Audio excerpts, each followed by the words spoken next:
नमस्कार दोस्तों, मैं आपका होस्ट एंड दोस्त दीपक और आप सुन रहे हैं अनिल गर्ग द्वारा लिखित कहानी कातिल रात की कातिल हसीना। यह है भाग संख्या 4। अब आगे। अभी तक उसके बाप ने उसकी गुमशुदगी की पुलिस में रिपोर्ट करवाई या नहीं? गुल ने मेरी तरफ देखते हुए पूछा। पता नहीं, मैं उसके बाप से नहीं मिला, मैंने असमंजस भरे स्वर में उसे जवाब दिया। फिर तुम्हें कैसे पता कि वो 1 हफ्ते से अपने घर से लापता है?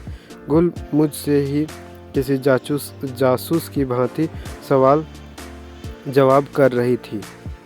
अरे यार, 1 हफ्ते से मैं भी चारू से नहीं मिला हूँ, तो मेरे भी उसके घर में कुछ सोर्सेस है जिन्होंने बताया कि चारू तो 1 हफ्ते से घर पर भी नहीं आई है। मैंने तुरंत स्टोरी बनाई।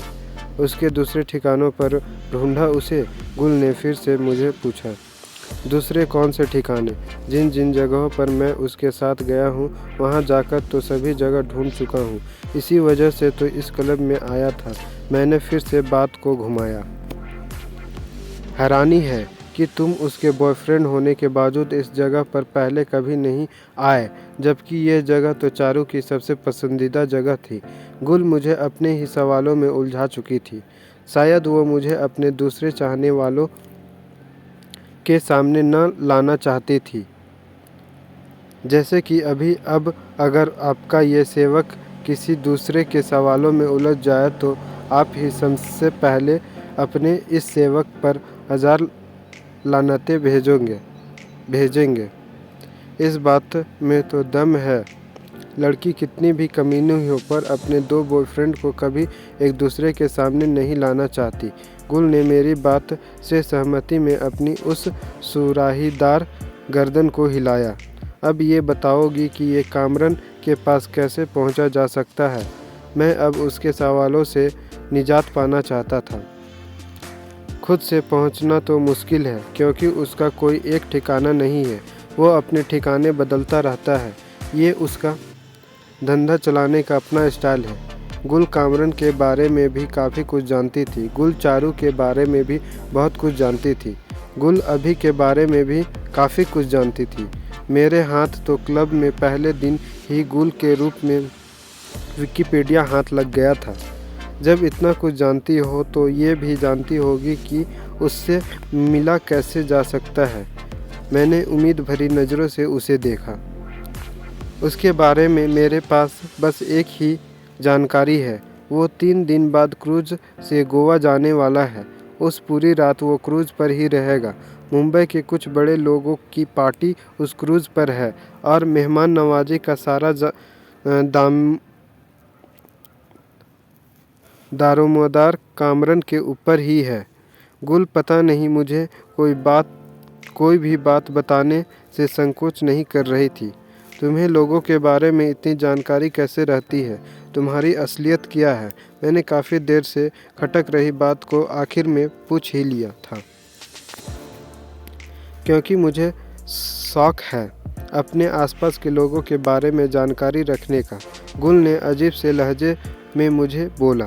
इसका मतलब कामरन के भी तुम काफ़ी नज़दीक होगी, तभी उसके बारे में उसकी क्रूज पार्टी तक की जानकारी है। मैंने अपनी अक्ल के घोड़े दौड़ाए। उसकी हर क्रूज पार्टी की मैं ही शान बढ़ाती हूँ। वहाँ आई हुई मालदार आसामियों का चुतियापा काटने का काम हमारा ही होता है। गुल की बातों से इस बात का आभास मुझे हो चुका था कि इस लड़की की गहरी नज़दीकी कामरन के साथ है। ऐसे क्रूज पार्टी होती रहती है क्या? मैंने सहज भाव से पूछा। हर हफ्ते ऐसी पार्टियों का आयोजन किया जाता है और ये सब योजना कामरन जैसे ड्रग डीलर ही करते हैं। साले ऐसी पार्टियों के दीवानों से मोटी एंट्री फी ली जाती है और माल बेचकर जो लाखों का धंधा होता है उसकी कमाई का तो कोई अंदाज़ा ही नहीं होगा तुम्हें। गुल ने अपनी आँख को चौड़ा करते हुए मेरी तरफ देखा। इन पार्टियों में पुलिस का कोई डर नहीं होता?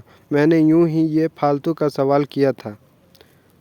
सबका मामला सेट होता है यार, कोई साला झांकने तक नहीं आता। फिर क्रूज़ पर इतने बड़े बड़े लोग होते हैं कि कोई छोटा मोटा पुलिसिया तो झांकने की हिम्मत तक नहीं करता। गुल को बताने का तौर तरीका बिल्कुल उन जैसे लोगों की तरह से ही था जो कोई भी सीक्रेट सिर्फ इसलिए बता डालते हैं जिससे लोगों उन्हें स्पेशल महसूस करें। मैं उस क्रूज़ पार्टी में कैसे शामिल हो पाऊंगा? मेरी उस पार्टी में जाने की जिज्ञासा बढ़ चुकी थी और मुझे तो वैसे भी कामरन से मिलने के लिए उस क्रूज़ पर जाना ही था। 2 रास्ते हैं, एक तो उस पार्टी का एंट्री टिकट खरीद लो जो मैं तुम्हें दिलवा सकती हूँ, और दूसरा हमारी इवेंट टीम में शामिल होकर हमारे साथ चलो और फ्री में क्रूज़ पार्टी का मज़ा लो। गुल ने जो रास्ता बताया था उसमें से मुझे दूसरा रास्ता ही मुनाफिद लगा था। फ्री का चंदन घिस मेरे नंदन। ठीक है, अपनी इवेंट टीम में मुझे भी शामिल कर लो। मैंने तुरंत दान महाकाल्या वाले मंत्र पर तुरंत अमल किया। ठीक है, फिर कल दोपहर में 2 बजे चैम्बूर में आकर मिलो। एड्रेस तुम्हें सेंड कर दूंगी। अब अपना फ़ोन नंबर मुझे दो। अब अंधा क्या चाहे 2 आँखें। मैंने तुरंत अपना नंबर उसे बताया। बदले में उसने मेरे मोबाइल पर अपने फ़ोन से मिस कॉल दी। मैंने तुरंत उस नंबर को अपने मोबाइल में गुलबदन के नाम से सेव किया। अब क्या इरादा है तुम्हारा? मैंने गुल की तरफ देखते हुए पूछा। जो तुम्हारा इरादा हो उसे ही अपना इरादा बना लेंगे। आप रात को कहोगे दिन, तो दिन को रात बना लेंगे। गुल ने एक कहावत को शायराना अंदाज में मेरी तरफ देखते हुए बोला। क्लब वापस छोड़ दूं तुम्हें, क्योंकि अभी मुझे पुणे के लिए निकलना है, लेकिन कल दोपहर 2 बजे मैं चैम्बूर ज़रूर पहुंच जाऊंगा। मैंने अब गुल से इस अंदाज में बोला कि उसे ये ना लगे कि मैं उससे अब पीछा छुड़ा रहा हूँ। वो मेरी तरफ देखकर मुस्कुराई। पहला आदमी देख रही हूँ जिसकी बगल में कोई खूबसूरत लड़की बिछने को तैयार बैठी है और बंदा पुणे जाने की जल्दी में हो। गुल ने उसी मुस्कान के साथ बोला। तुम्हारे जैसे हसीन तरीन नाज़रीन के साथ मैं किसी क्लब के उस दबड़े नुमा केबिन में रात नहीं गुजारना चाहता। अगर पूना नहीं जाना होता तो मैं अभी किसी होटल में तुम्हारे साथ जाना पसंद करता, लेकिन अभी एक और हसीन रात हम साथ में गुजारने वाले हैं। परसों की क्रूज़ नाइट हो सकता है वो रात हमारे लिए यादगार साबित हो। मैंने गुल नाम की इन मोहतरमा को पूरी इज्जत बख्शते हुए बोला। आदमी रोमांटिक हो। चलो फिर परसों की रात हमारे अरमानों की रात होगी। ये बोलकर उसने मुझे अपने करीब खींचा और अपने सुलगते हुए 2 अंगारों से मेरे होठ को जलाने लगी। अगले दिन सुबह सुबह ही मेरे होटल के दरवाजे पर किसी की दस्तक मुझे सुनाई दी। दरवाज़ा खटखटाने की बेताबी बता रही थी कि कोई काफ़ी देर से दरवाज़ा खटखटा रहा था। मैं रात के अंतिम प्रहर में आकर सोया था, इसलिए मेरा गहरी नींद में होना स्वाभाविक था। मैंने हड़बड़ाकर उठते हुए दरवाज़ा खोला। दरवाजे पर नाराज़गी का भाव लिए हुए गुलाब से चेहरे वाली रोज़ खड़ी थी और आपका खाकसार इस वक्त सिर्फ चौकी में खड़ा था। मुझे उस हालत में देखकर उसकी चेहरे की नाराज़गी एकाएक खो सी गई थी और उसने मुस्कुराते हुए कमरे में प्रवेश किया। मैंने खिसियाए हुए चेहरे के साथ दरवाज़ा बंद किया और अपने कपड़े पहनने लगा। कोई नहीं अनुज साहब, अब आप ऐसे ही जम रहे हो, हम ऐसे ही बात कर सकते हैं। रोज़ ने वही मुस्कान लिए मेरे साथ चकलस की। आपको तो कोई परेशानी नहीं होगी, लेकिन एक हसीन तरीन लड़की के सामने ऐसे गुस्ताखी माना जाएगा, इसलिए 2 मिनट रुकिए, मैं फ़्रेश होकर अभी हाजिर हुआ। ये बोलकर मैं रोज़ के जवाब का इंतज़ार किए बिना ही बाथरूम में घुस गया और कोई 10 मिनट के बाद अपनी हालत दुरुस्त करके मैं उस नाज़नीन के सामने पेश हुआ। बताइए अनुज साहब, कल की रात कैसी गुजरी आपकी? रोज़ मेरे उसके सामने बैठती ही मुद्दे की बात पर आ गई थी। रात तो ज़बरदस्त थी। कल रात को उसी क्लब में मेरी मुलाकात अभी से हुई थी, लेकिन अभी वो अपना मुंह खोलने के लिए तैयार नहीं है। लेकिन अब मुझे कुछ सवालों के जवाब आपसे चाहिए रोज़। मैंने ये बोलकर अपनी नज़रें उसके चेहरे पर गड़ा दी। पूछिए, क्या जानना चाहते हैं आप? रोज़ ने भी मेरी और उसी प्रकार से देखा। क्लब में जाकर मुझे पता लगा कि चारू नशे की दलदल में बहुत गहराई तक धंसी हुई थी। यहाँ तक कि उसे मुंबई के एक टॉप के ड्रग पैडलर के करीब 20 लाख रुपए भी देने हैं। क्या इस बारे में आपके पास कोई जानकारी है? मेरे लिए रोज़ से ये जानना ज़रूरी था। 20 लाख? उसने इतने पैसे की ड्रग पी है या उसमें नहाई है? वो रोज़ ने फटी हुई आंखों से उल्टे मुझ पर अपना सवाल चस्पा कर दी। इसी सवाल का जवाब तो मुझे आपसे जानना है रोज़। क्या आपको या आपटे साहब को इस बारे में पहले से कोई जानकारी थी? मैंने उल्टे बांस बरेली को वाला रवैया अपनाया। नहीं, हो सकता है चारू के नशे की लत की जानकारी आपटे साहब को भी हो चुकी हो और इसी पर लगाम लगाने के लिए साहब ने चारू के सारे बैंक अकाउंट सीज करवा दिए थे। उसके सारे क्रेडिट कार्ड ब्लॉक थे और उसे सिर्फ इतना ही पैसा मुहैया कराया जाता था कि वो ज़्यादा से ज़्यादा दिन में एक बियर पी सके या बर्गर खा सके। रोज़ ने रात को जो कुछ मुझे चारू के बारे में पता चला था उसका जवाब मुझे दे दिया था। लेकिन इस तरह से चारू के सारे रास्ते बंद कर देने से आप जानती है वो किस रास्ते पर चल पड़ी थी? क्या उन रास्तों के बारे में किसी ने आपको नहीं बताया? मैंने रोज़ को लगभग घूरते हुए ये बात बोली थी। किन रास्तों पर चल पड़ी थी? रोज़ के स्वर में उसका असमंजस टपक रहा था। उसके बारे में पता चला है कि वो ड्रग की एक पुड़िया के लिए किसी के साथ भी सोने में गुरेज नहीं करती थी। यहाँ तक कि वो अभी नाम का हरामजादा भी अपने नशे की लत को पूरा करने के लिए उसका इस्तेमाल करता था। मैंने रोष भरे स्वर में रोज़ को बोला। रोज़ सकते की सी हालत में इस वक्त मुझे देख रही थी। नहीं, ऐसा नहीं हो सकता। चारू ऐसी नहीं कर सकती। वो तो बहुत सेंसिटिव लड़की है। वो ऐसी ही किसी के साथ नहीं सो सकती। रोज़ अविश्वास भरे स्वर में बोली। आपने सिर्फ ड्रग का नाम ही सुना है रोज़, या इसकी लत लगने के बाद भी विभीषिका का भी कोई अंदाज है आपको? जो इंसान नशे का गुलाम बन जाता है उसके बाद वो नशा नहीं पीता, बल्कि नशा उसकी आखिरी सांस तक पीता है। ऊपर से आपने गले तक अंकट डूबी हुई लकड़ी के पैसों के सारे रास्ते बंद कर दिए। उसके बाद उसके पास कोई रास्ता बचा ही क्या था?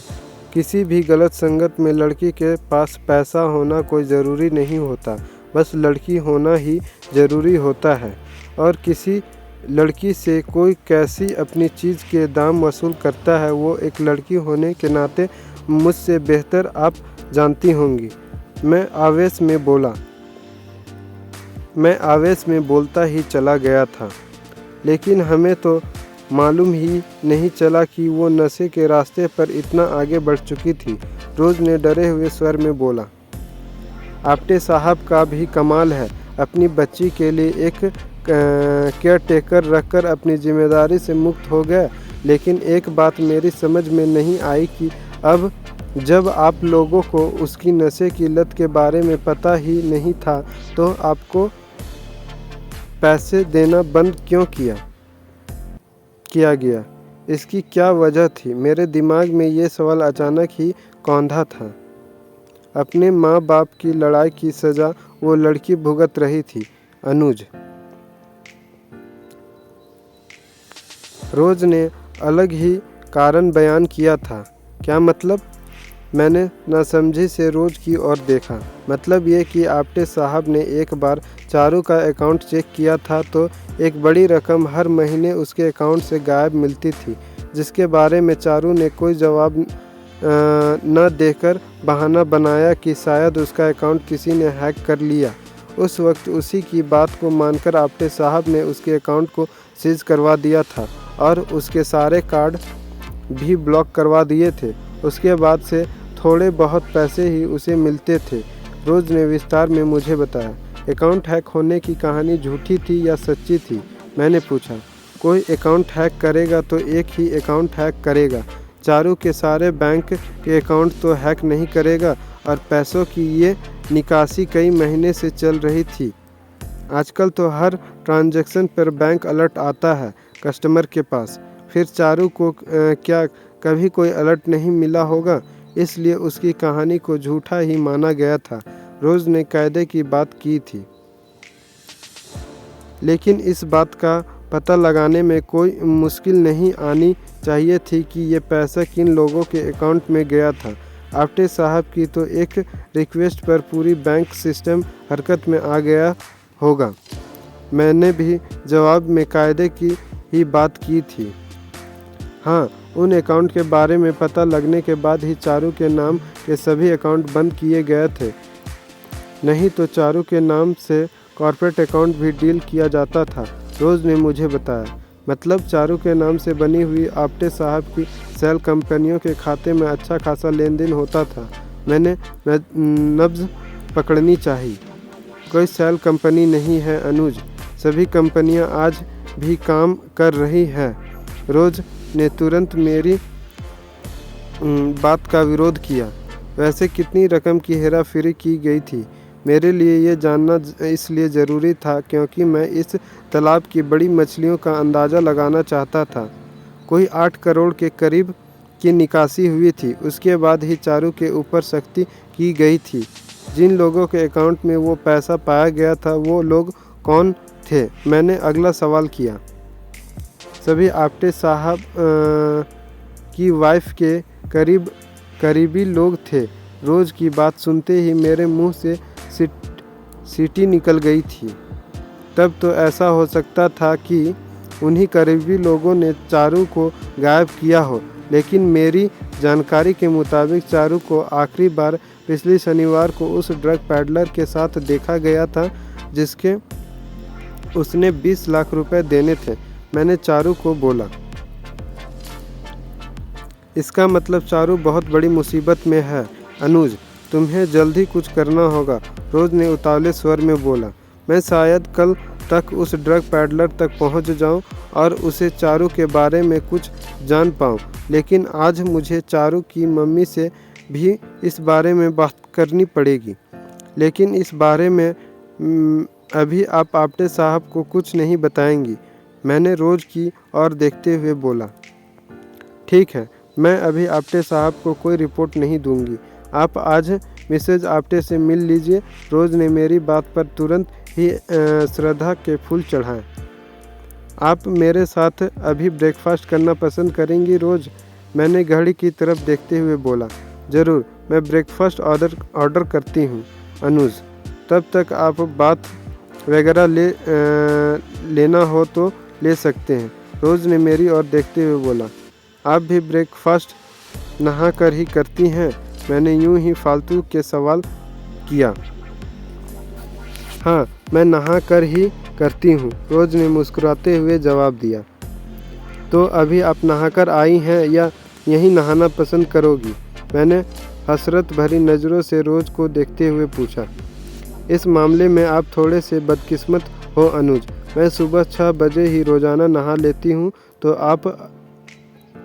अभी आप अकेले ही उस बाथरूम की शोभा बढ़ाइए। रोज़ अभी भी मुस्कुरा ही रही थी।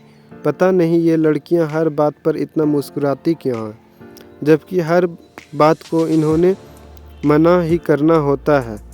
मैंने एक बेचारगी भरी नज़र रोज़ की मनिंदा खिले गुलाब से चेहरे पर डालकर कंफर्म किया कि वो सच में ही नहाकर आई थी या नहीं, लेकिन उसके सुबह की पहली किरण से दमकते चेहरे ने बताया था कि पट्टी इस मामले में सच बोल रही थी।